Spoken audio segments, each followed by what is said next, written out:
Greetings, everybody, and welcome to another episode of TBH. To be honest, we have another special guest, Popsann Francis. How are you doing? I'm doing well, thank you. I'm doing so very well. I'm giving God thanks. Amen, amen. It's so good to have you on the podcast. It's been a while, right? It's been a while.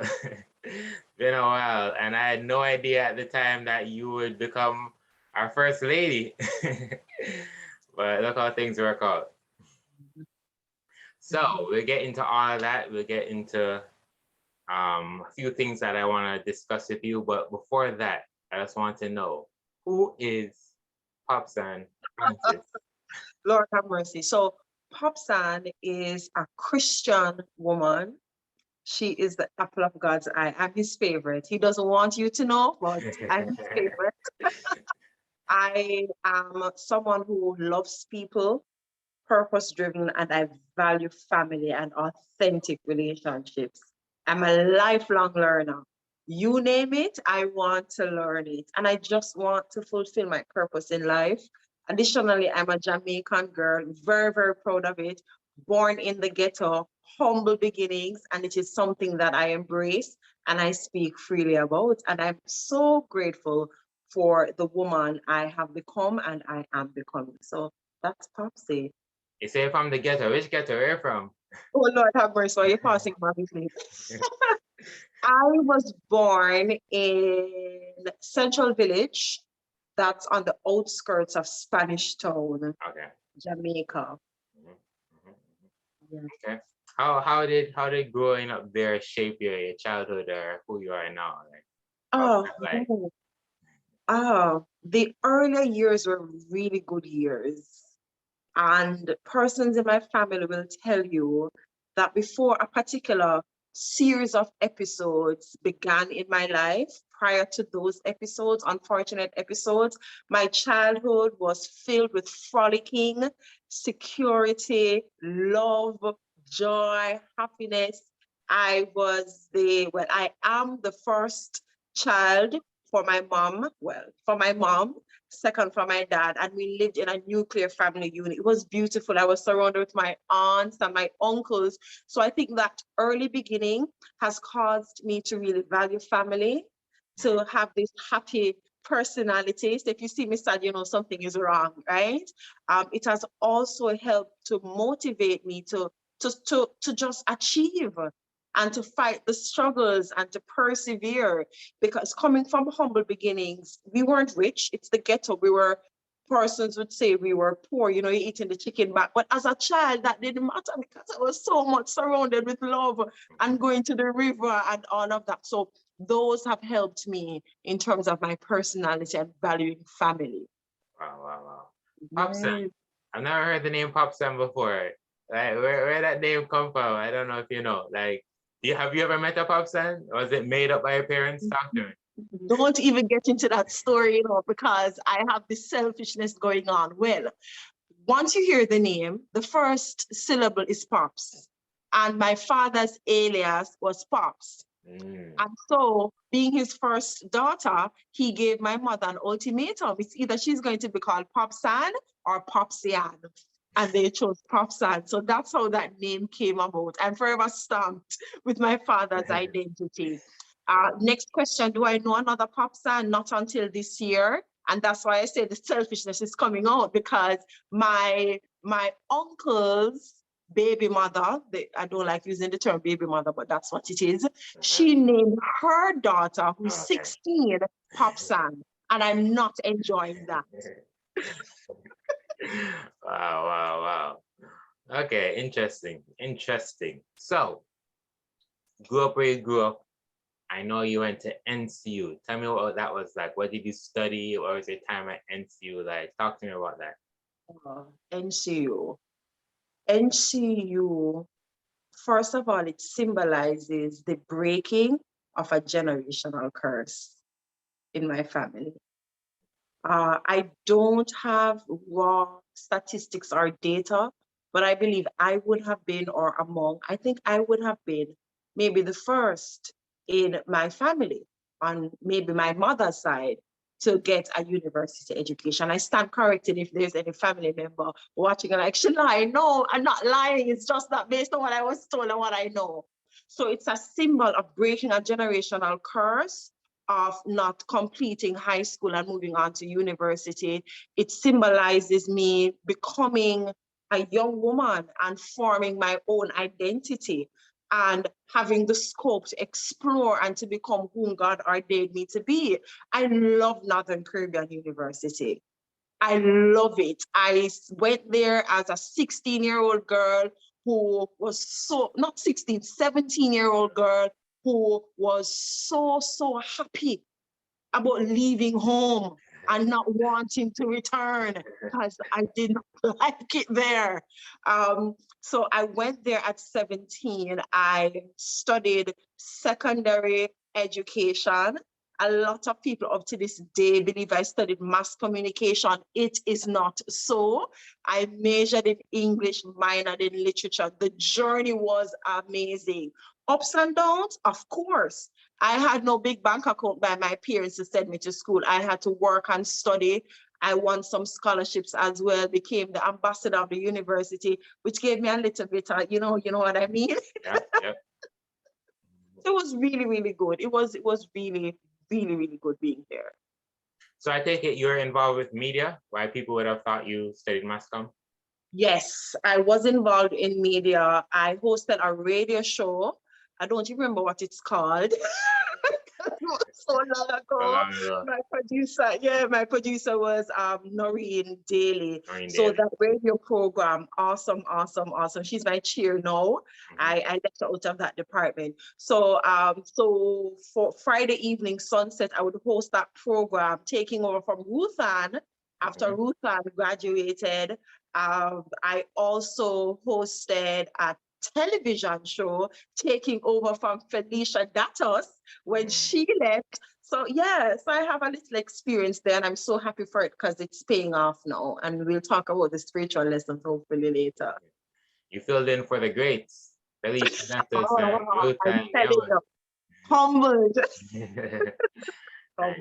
Nice. And so I take it that's where I was speaking to Donald, your husband, Donald Francis, and I realized that your last semester would have been my first semester there. Yeah, because I started January of 2010. Oh, you must call me Mr. and Madam from now on. Noted.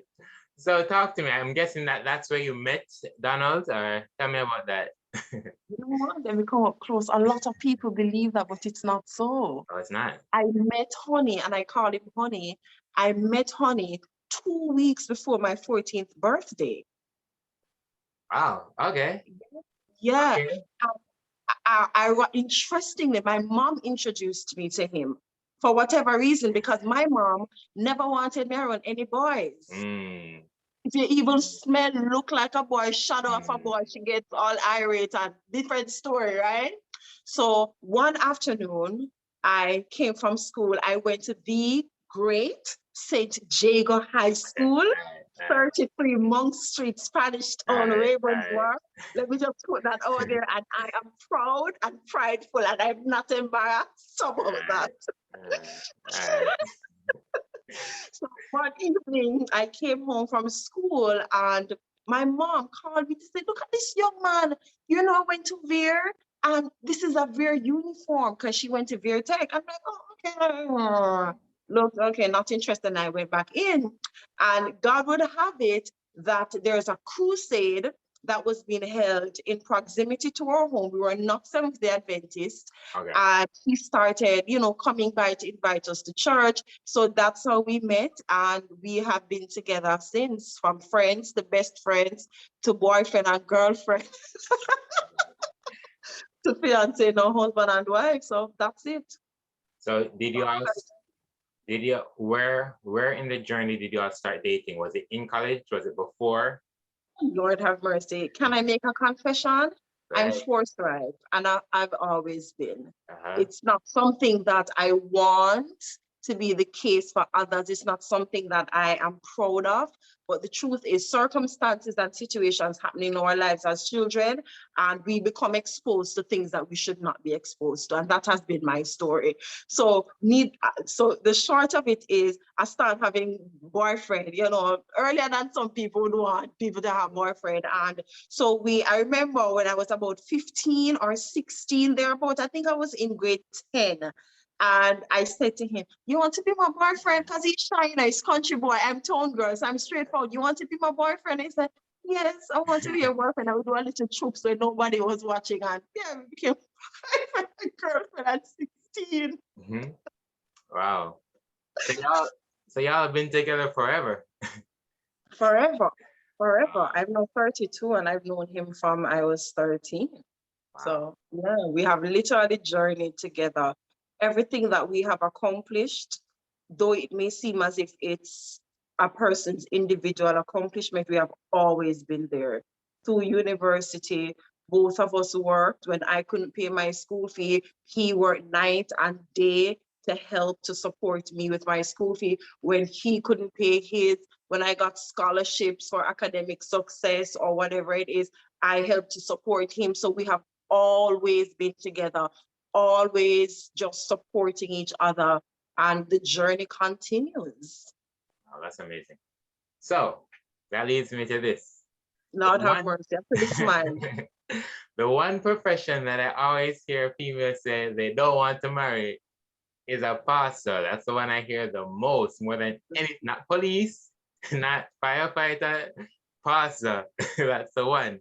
So tell me, what is it like being the wife of a pastor? Did you have reservations at first? Talk to me about that whole thing. What is it like being the wife of a pastor? You know what? Let me just say that some persons say they would never want to marry a pastor. Sometimes it's lie.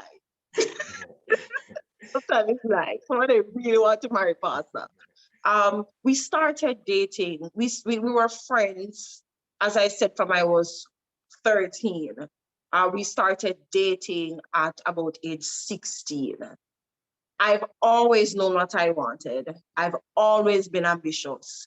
So at age 16, I'm thinking like maybe a 20-odd-year-old woman, that's just how it has always been. So when I learned, I wanted to become a criminal lawyer and a politician.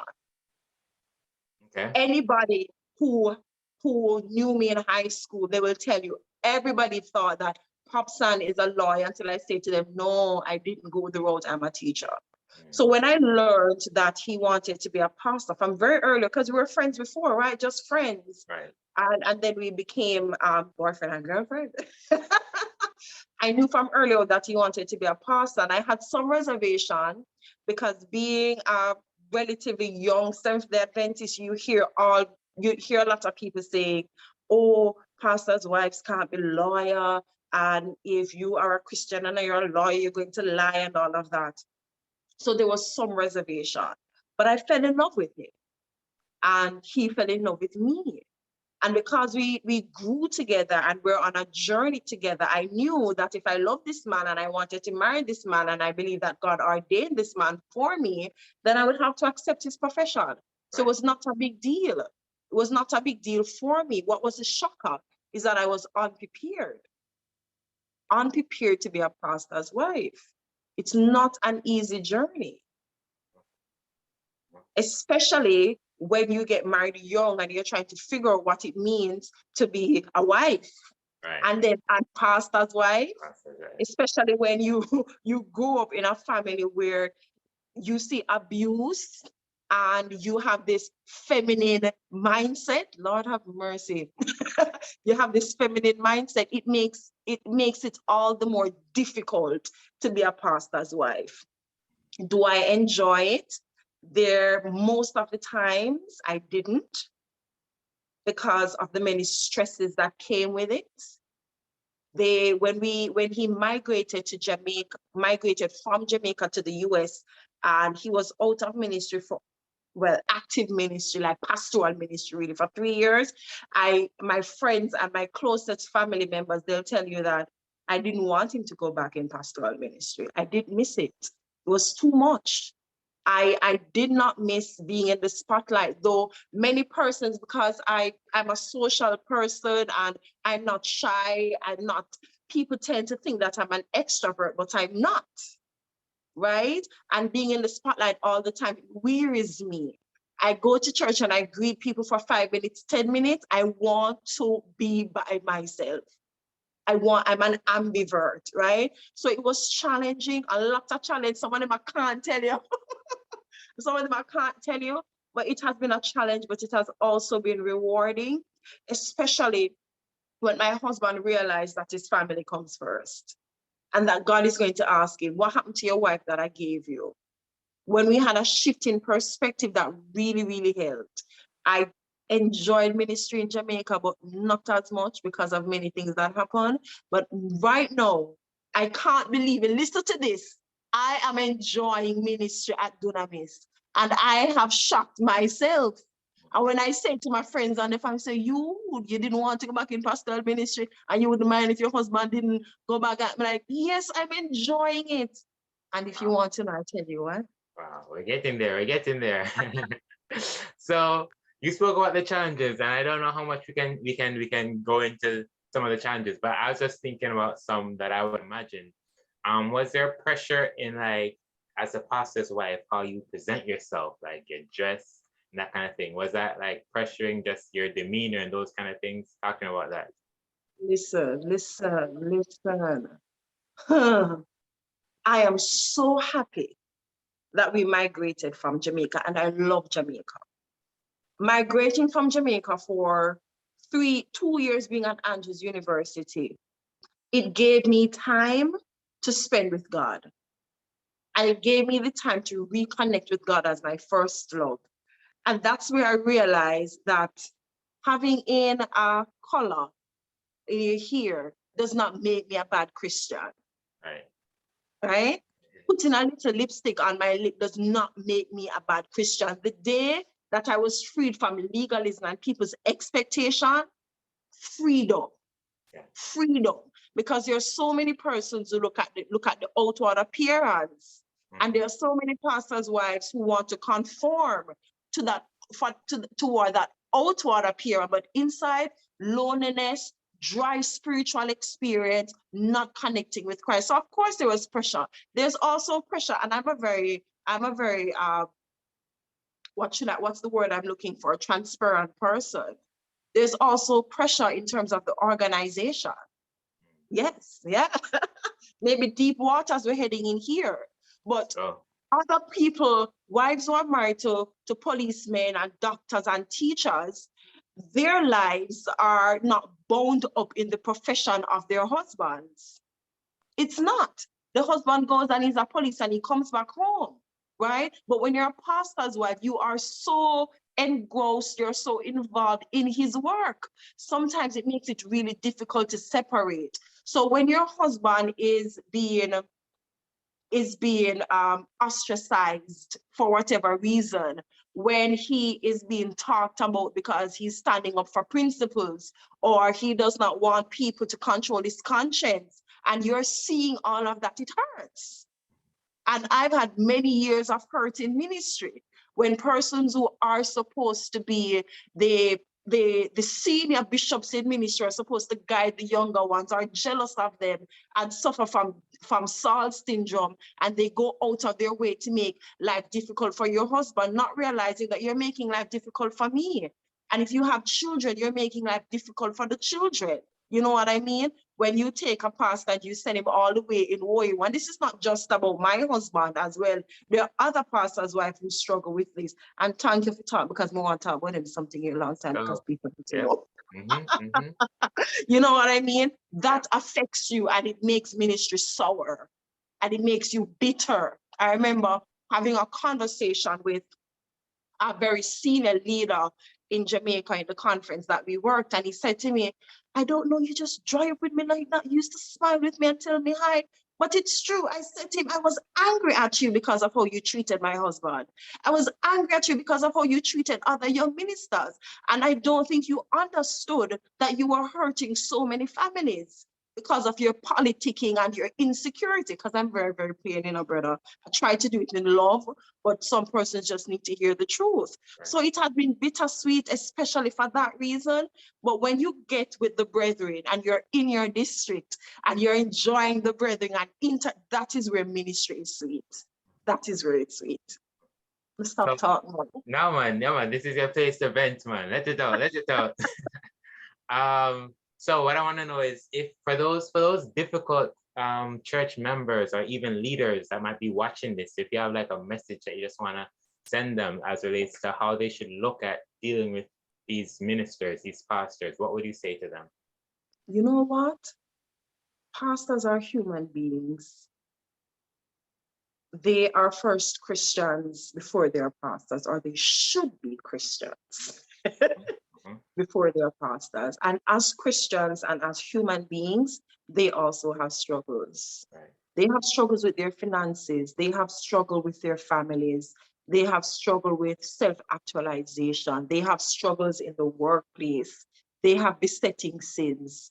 So when you see your pastor, maybe you're angry with him or you're upset about something or you're displeased, approach him as a Christian brother or sister first. Yeah, because we have female pastors as well. Approach them as Christian brothers and sisters first. Next, if you need to say something to the pastor, don't try to approach it in front of his family, not in front of his wife, because she is the pastor's wife, but she's first a wife. And she is going to feel a little weary about it. And that's one of the reasons that I have tried to stay off church boards as a pastor's wife, because he's my husband. You know what I mean? I'm at a place now where I'm more mature as a Christian. I'm more mature as a Christian, so I'm ready for that next phase of serving. But that's what I would want church members to realize. And you're not fighting against the pastor, you're on the same side. Right. And you will not do everything that you like, but how do you approach him as a person and as a brother, or approach her as a person and as a sister? Yeah. All right. Talk to me about this now.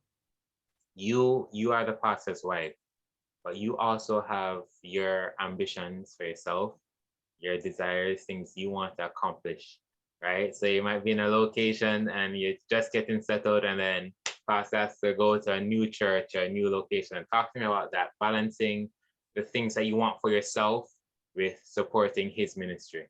Oh, wow. I think back to the past when I had this misconception that my life was bound up in my husband's ministry. And that may sound like, what is she saying? It's not bound up in my husband's ministry. I have been chosen by God to be his helpmeet, but Popsann as an individual was placed on this earth by God to fulfill a specific purpose. And it so happens that God has put Popsann and Donald together with their individual purposes to unite to effect greater change in the kingdom of God. So how do I reconcile that? How do I balance that? Well, number one, I'm married to a man who believes that his family should be stable. So at the age of 23, we owned our home. That was something he was very adamant about. And I remember Pastor Hurricane Brian, when we were about to get married or we were dating in university, he said, please have somewhere so you can lay your head and your wife can lay her head. He was very adamant about that. My husband grasped that and he never let it go. So when I was 23, we started building our home. We had our own home. So pastoring in Central Jamaica Conference, a little context is that there are 3 parishes. We built our home in the Central Parish, Clarendon. So wherever they moved us, we had our home. Yeah. So we were never unsettled in terms of moving here and there, right? We make it work. And my husband made that clear to the administration. Because, back in the days and the older pastors, we thank you so much for starting the race. Because without you, the younger ones would not have been here. But gone are the days, honestly, and I'm so happy for it, that a president decides to move a pastor from Woyo to Woyo, and the wife has to be unsettled, and the children have to be unsettled. No. No. Mm-mm. No. Gotcha. Speaking about your own profession and your own desires, you released a book. Talk to me about that. From one author to another. Talk to me about releasing a book. What is it about? What was the process like? Talk to me about the book. You have the book, I have the book right here because I know you're going to ask me about it. Awesome. Right. So the title of the book is Nick Snacks for Living Motivation All Around. It is interesting and ironic that so many times when we are in the most broken parts of our lives, that God allows us to birth gems and to birth nuggets that will help us along the way. And that's what Nick Snacks for Living Motivation is all around. That's what it's about. Because I remember just before we migrated from Jamaica to the US, I was going through, I call it my midlife crisis at the age of 28, 29. It was my midlife crisis, and I was just going through a lot. I was broken. I was fed up with ministry. I was going through my own personal issues. I felt as if I was stuck, and just even having thoughts of, life should end. Why God don't just kill me? I don't want to get up tomorrow. I'll be okay if I'm dead. And it's out of that God reminded me that you're trying so hard with your legalistic approach to find me. You're trying so hard thinking that if you read a chapter a day, that is going to make me calm down. If you listen to 20 gospel songs, if you do this, if you do that, and God is saying, no, don't do just to be. I'm screaming at you, Popsann, through things all around, the little knickknacks that you're overlooking. The sun in the sky, that is a love note from me to you. The flower in the garden, that's a love note from me to you. And I thought to myself, how many other persons out there are really, really struggling to find God, not realizing that he's right here? And so the object lessons began to come. And I started jotting, and it was not difficult to write this book at all. It was so seamless. I started I think I took about 2 months to write the book, because the Holy Spirit was just inspiring me and the object lessons were coming. So the book essentially, it's about looking at the things around us, the objects, and pulling object lessons from them. So there's a scripture attached to each entry, along with the discourse, right, on the object. Then there is a little poem. So for every entry, I write a little poem. Yes, me a poet, but you're better than me with the puns. And then there is a self-reflection section each of the entry. Books are still available? Of course, it is. It can be purchased on Amazon, paperback and Kindle. And if you're in the New York area or in the GTA, I also have GTA Canada. I also have hard copies. Nice. Show them the title one more time. Okay, bam. That's for the motivation all around. And here's the lady on the top just being free. Nice. As she looks around and see all the different love notes that God has for her. Beautiful. All right. So eventually, I know that you guys made your way to Canada. What was that like? Talk to me about Canada. I love Canada. If my husband followed me, we would have left Jamaica from 2012. Wow. But I really wanted to leave from 2012. And there are 2 places I've wanted to live. I love the Cayman Islands. Okay. And I love Canada. So fast forward, we decided, okay, we're going to start filing for ourselves, because Canada does have that option. And you don't have to pay any money. Anybody watching, you want to come to Canada, don't pay anybody any money to file express entry. That's just a little note to you. This podcast is giving people the gems. Continue. So we started the process 2017 or 2018? So we filed for ourselves. We left Jamaica for Andrews. By that time, the filing was almost complete. So we landed in the US in July, and by the August, the embassy said to us, send your passports. to get your immigrant visa. So we did that. And by the October of 2018, we landed in Canada. And for the 2 years, my husband's degree was supposed to take 3 years, but he said 2 years. And during those 2 years, we traveled back and forth between the US and Canada because my husband was helping out a church here. Big up Pastor O'Connor, big up yourself every time at Northwest Brampton.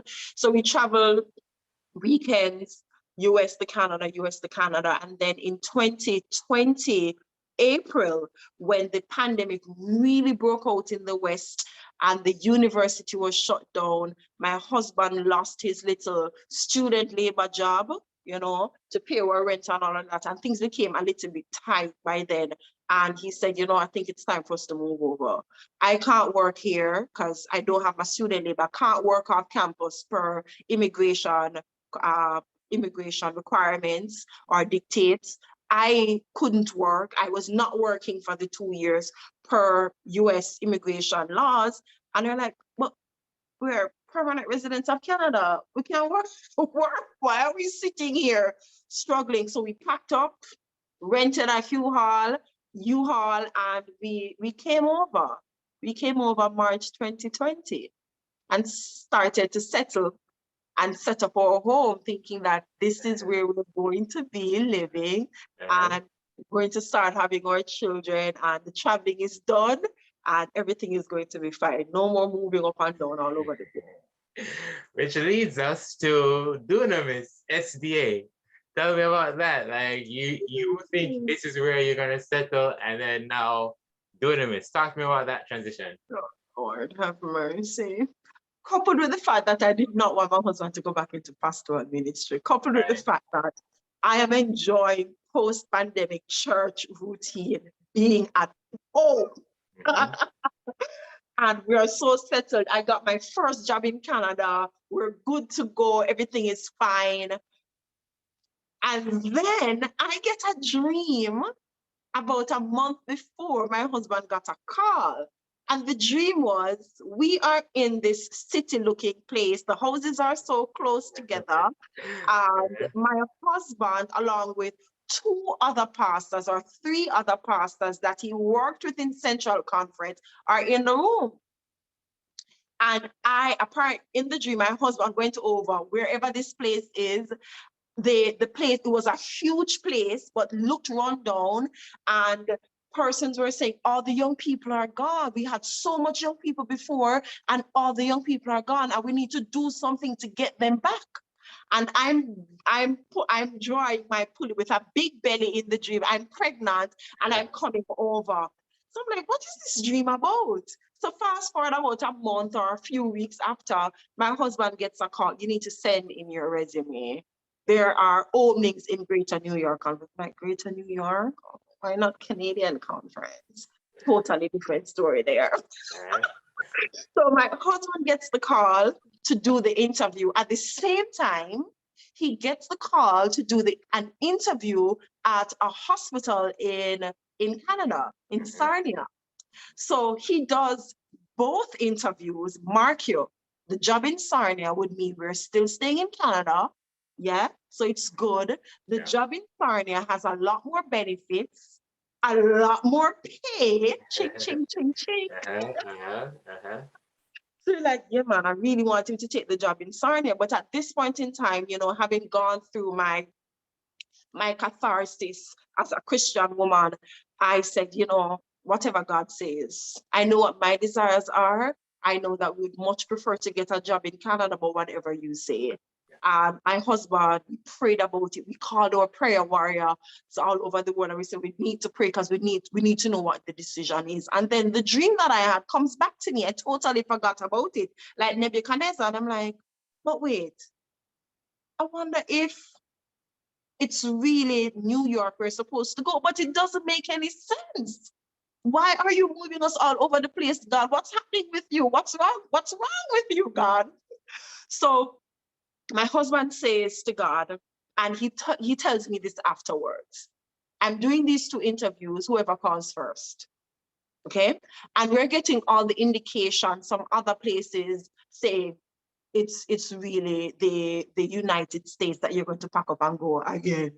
So New York calls him, and I think the day after, the hospital calls him, and he's like, I'm sorry, I can't take it. They're like, let's up our offer. We'll pay you more money. And Popsann and Donald, with their own ambitions and aspirations, like, yes, yes. But God is saying, no, no. And my husband says to me, I have unfinished work to do in ministry. And I'm like, all right. And this is where the confirmation comes. So my husband realizes or is informed that two other pastors were part of the interview. And these two pastors were his colleagues in Central Jamaica Conference. I'm like, oh my God, that's what the dream is. So all three of you are going to be pastoring. And I'm like, okay, God, you tell me. All right. Reluctantly, we'll go. And we did. Nice. I'm happy. I'm glad. Listen, sorry, hospital. I'm sorry. Like, Yeah. I'm so glad. So you told me earlier that you're enjoying ministry in Dunamis. So tell me, what is it about Dunamis SDA that has you enjoying ministry? You know what I'd say to you? It's not Dunamis that's allowing me to enjoy ministry. It is my renewed relationship with Christ.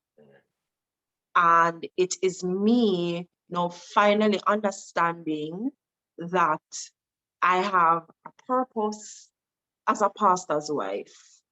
It's me finally understanding. I know I have a purpose as Popsann, right? That I know that. But having a purpose as a pastor's wife means that even I don't feel like it, even my husband gets on my last nerves, I still have something to do. Getting that mandate from God.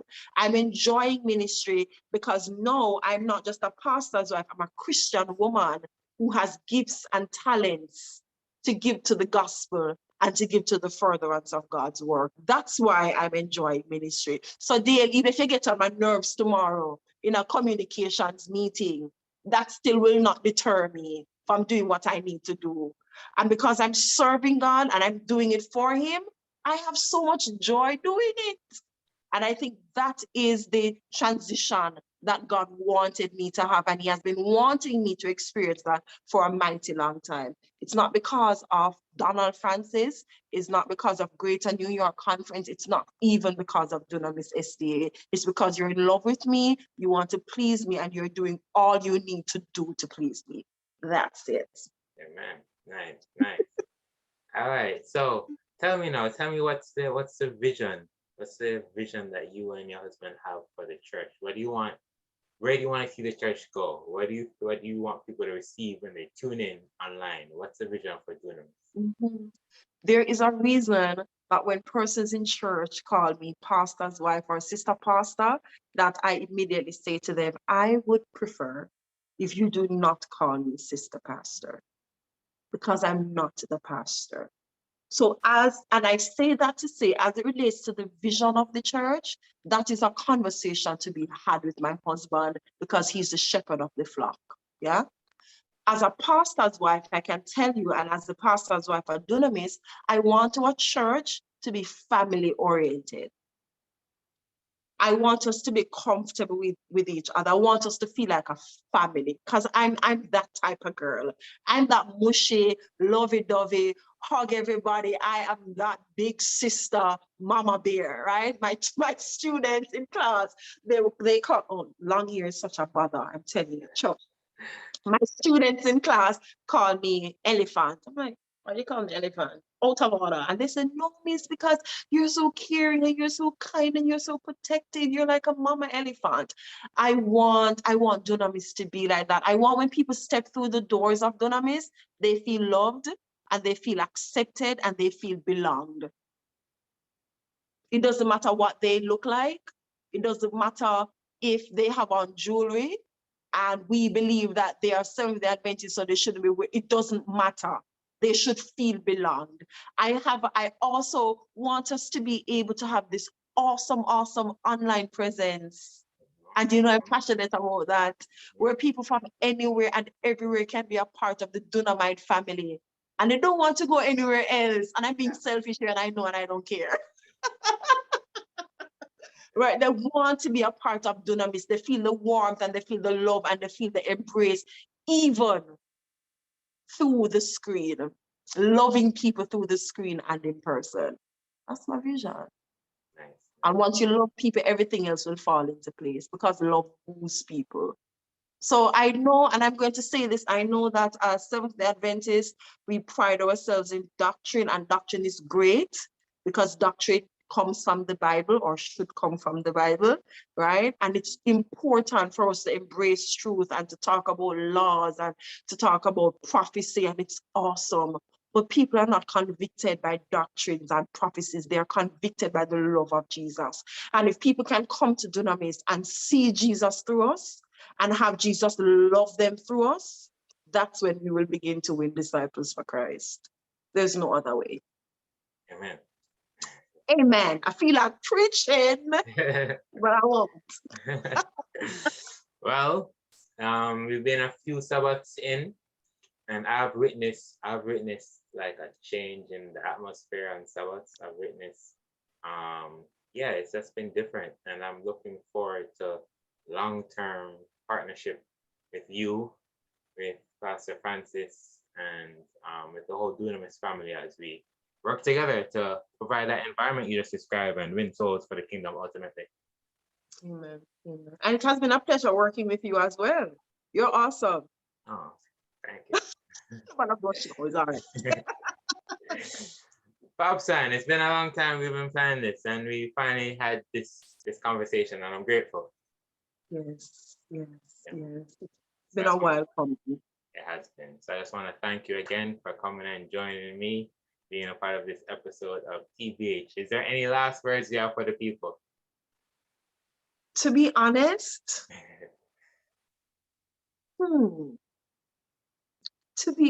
what should I say?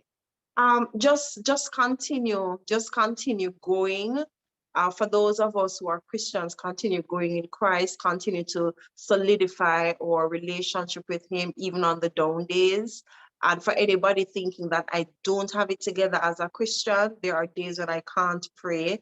And I say to God, Daddy, I can't pray. Grace, just carry me today. Just know that He's carrying you. And the last thing is check out my YouTube channel daily. You have to bring that up. What's up with you? My apologies. Go. On shameless plugs. Go. Broadcast yourself. Of course, right? We have to. Check out my YouTube channel, Women Healing Together. I usually say it's not just my channel, it's our channel as women, where we heal, where we grow. So yeah, and subscribe and watch the videos. All right. Real quick, tell me a little bit more what the channel is all about. Women Healing Together. Okay, so Women Healing Together was born out of my experience of childhood sexual abuse and wanting women to have a safe space and a safe place where we can own our experience and heal together, knowing that you're not alone. So we talk about childhood sexual abuse, yes, but we talk about all things women, personal development, spiritual development, health, relationships, all of those things. So yeah, that's what it's about. Nice, nice. Do men have anything to gain from tuning into the channel? Is there anything? Of course, of course. Well, when you are a part of Women Healing Together, you are going to get tips that will help you to go spiritual. We talk about the 4 E's. So you're going to excel in terms of your personal development. You're going to engender a closer relationship with Jesus Christ. You are also going to be a part of a community of women as a safe space and a safe place, knowing that you are not alone. You're not alone. I mean, it's the struggles and the pain and the hurt that we go through as women that sometimes we are so reluctant to share because we believe I'm the only one in the universe who's experienced this. But come on over. There are a lot more of us who understand. I was asking, is there anything that men can gain on the channel? Yeah. You see, because it's Women Healing Together, Lord have mercy. Look here, there are some men who have subscribed to the channel, even though it is called Women Healing Together. Because as we deal about issues that affect women, we realize that they're not female specific, because there are issues that are human generic that men experience as well. So of course you can get benefit from watching the videos and being a part of our lives and listening, of course, definitely. Nice, nice. One more time, the name of the channel. Women Healing Together. Got it, got it. Popsann, one more time. Thank you for coming on. It's a pleasure having you. Thank you so much for having me, to be honest. Thank you, Dave. Ladies and gentlemen, this was another episode of To Be Honest. Peace out.